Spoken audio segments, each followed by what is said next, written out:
Photography is the only constant I have in my life, and therefore I can take that all around the world. It's the art of what I do that keeps me who I am. As a photographer, I need to rely on my equipment.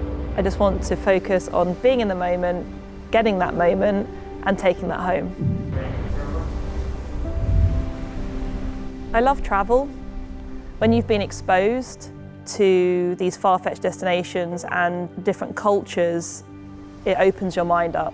To document that and capture that and bring that home is a luxury.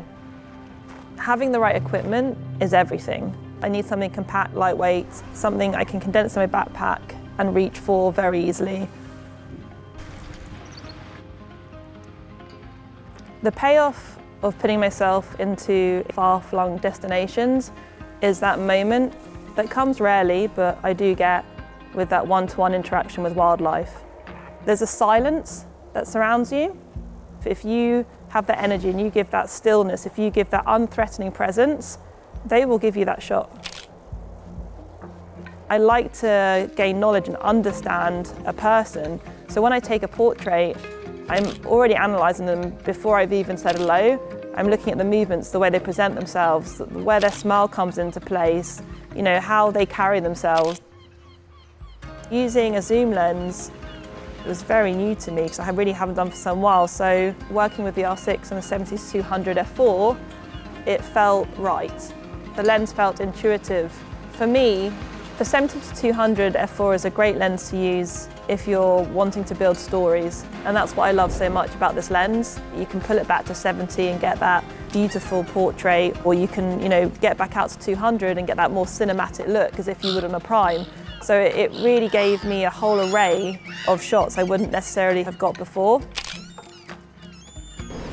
When we were out on the sail ship, I had seals popping up on my right. I had the cormorants on the cliff. I don't want to be swapping lenses out in a sea environment. The 70-200 f4 enables you to get the full story and not just parts of it. And I came away with the best shots and feeling extremely happy.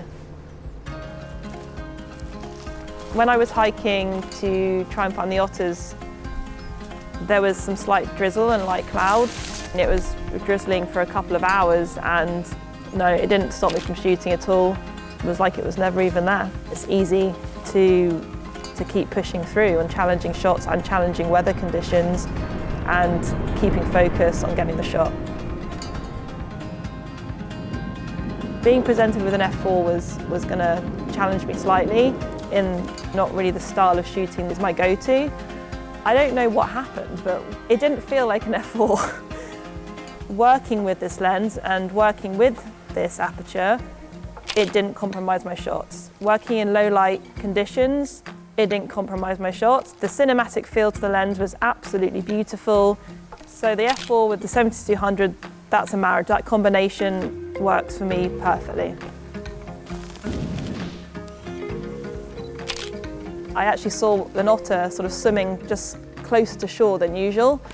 I just sprinted across the rocks and just dived down just before the sort of ocean level. I actually had one hand on the rockery as I was suspended, sort of going down into the ocean, and I could hold the 70-200 with one hand, keep it stable, at the same time keeping myself really still, and then capturing that shot of the otter coming up. Normally at that time my arm would be aching, or I'd have to bring my other hand in to support the lens, but shooting such a lightweight lens, I didn't need to do that. And I don't think I would have got that shot otherwise. I think it would have been really challenging.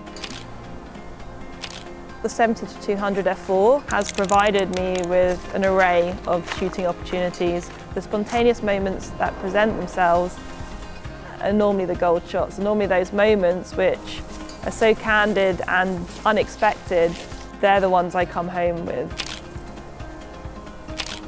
The purpose of this trip was to go on a journey to bring back a story, to experience everything. The people, the landscapes, the wildlife, it's everything.